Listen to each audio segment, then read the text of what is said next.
Kelajakda balkonidan shahrimizning eng katta masjidi ko'rinib turadigan uyda yashashga nima deysiz? 87 kvadrat metrga ega bo'lgan 2 xonali korobka holatidagi dom o'z egasini kutmoqda. Boshqa kvartiralardan bitta farqi bor. Kirish qismi keng qilingan, shkaf qo'yish uchun joy tashlangan. Uyning mebelidan gilam pardasigacha o'z didingizga qarab to'ldiraverasiz. Umumiy 2 ta xona, bitta balkon, bitta verandasi hamda sanuzelga ega.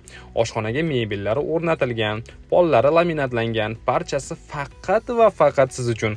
Svet suv kanalizatsiyadan muammo yo'q. Markaziy isitish tizimiga ulangan. Sanuzelda ham qulayliklar taxt qilingan. Issiq sovuq suvning tashvishini qilmaysiz. Narxidan gapiring desangiz 32 mingga baholanyapti.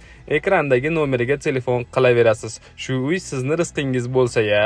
Yorug'lik yaxshi tushishi uchun katta oynalar qo'yilgan ekan. 7-qavatdan turib atrofni kuzatish boshqachada. Ko'rib turgan uyimiz Farg'ona shahri, Eko shahar, masjid yonida joylashgan. Videoni balandda yashayman deb baland niyat qilayotgan do'stlaringizga jo'natib qo'ying.